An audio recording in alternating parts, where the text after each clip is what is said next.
back to Darker Thee. I'm Doug Duncan, your guide to the shadow history. Tonight we continue our exploration of the Manson family with a focus on one of its most notorious members, Susan Atkins. From a troubled youth to a key player in the Manson family murders, her story is one of manipulation, brutality, and a controversial quest for redemption. This is Don't Cry for Me, Susan Atkins. Our story begins on May 7, 1948 in San Gabriel, California. Susan Denise Atkins was born into a family that, on the surface, seemed ordinary but harbored deep-seated troubles. She was the second of three children in a home shadowed by her mother's battle with cancer and subsequent death when Susan was just 15 years old. The loss of her mother plunged the family into chaos, and Susan's life took a downward spiral. Struggling academically, she eventually dropped out of high school and drifted towards the fringes of society, seeking acceptance and a place to belong. In 1967, Susan's search for belonging led her to the Haight-Ashbury district of San Francisco, California, a melting pot of the 1960s counterculture. It was here that she met Charles Manson, a charismatic figure who promised love, acceptance, and a new way of life. Atkins quickly fell under Manson's spell, joining his group and moving to Spahn Ranch. Life at the ranch was a surreal mix of free love, drunk, and Manson's apocalyptic teachings. The ranch became her new family, and Manson her unquestioned leader. Susan Atkins, like many of Manson's followers, was searching for something more, a sense of purpose and place to call home. Manson's promises of spiritual enlightenment and communal living were intoxicating for young women and lost people looking for direction. But the promises of peace and love took a dark turn in the summer of 1969. On the night of August 9th, or rather August 8th, Manson directed Atkins, along with Chet Watson, Patricia Klinwinkle, and Linda Kasabian, to 10050 Cielo Drive. Their mission? Everyone inside. Inside, Susan Atkins played a horrifying role. She taunted actress Sharon Tate, who was 8 months pregnant, before brutally stabbing her. Atkins also wrote the word pig on the front door in Tate's blood, a macabre signature of the night's violence. The next night, the brutality continued. While Susan wasn't directly involved in the LaBianca murders, she was part of the group that initially invaded the house, further entrenching her role in Manson's reign of terror. Now, the law quickly caught up with the Manson family. In October 1969, Susan Atkins was arrested.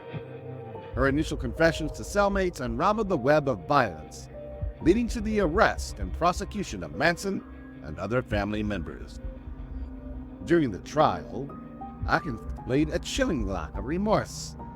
Her erratic behavior and defiant attitude shocked the public.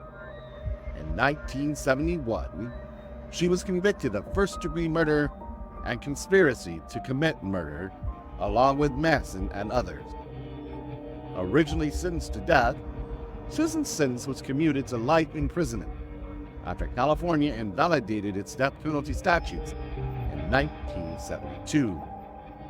Her time in court was marked by a stark contrast between the innocent girl she once was and the remorseless, careless, cold, calculating killer she had become. In prison, Susan Atkins underwent what some might call a remarkable transformation.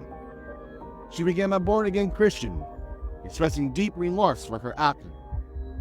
Atkins even authored an autobiography, Child of Satan, Child of God, and became involved in religious activities, founding, along with Chet Watson, a Bounty Love Ministry.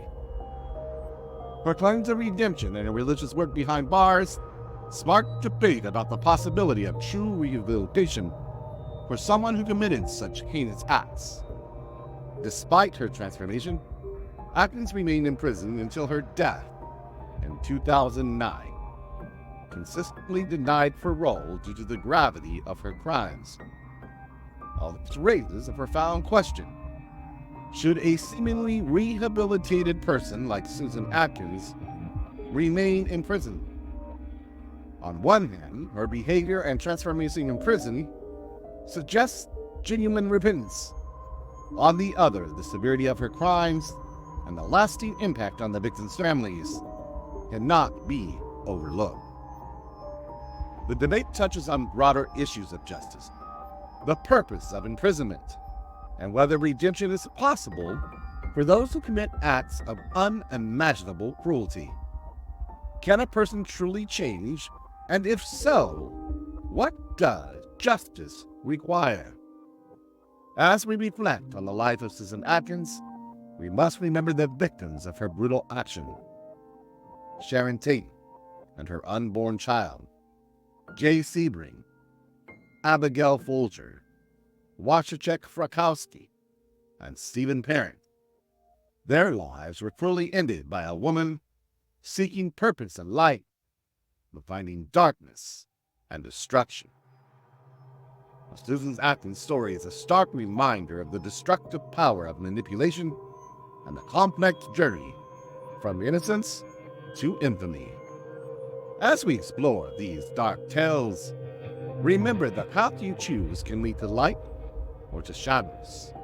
And once you enter the dark, you may never be the same. Thank you for joining me on this journey into the shadow. If you found this episode compelling, please like, comment, and subscribe. Stay tuned for our next episode where we uncover more of the darker themes lurking in the corners of history. Until then, I'm Doug Duncan, saying stay safe and stay vigilant.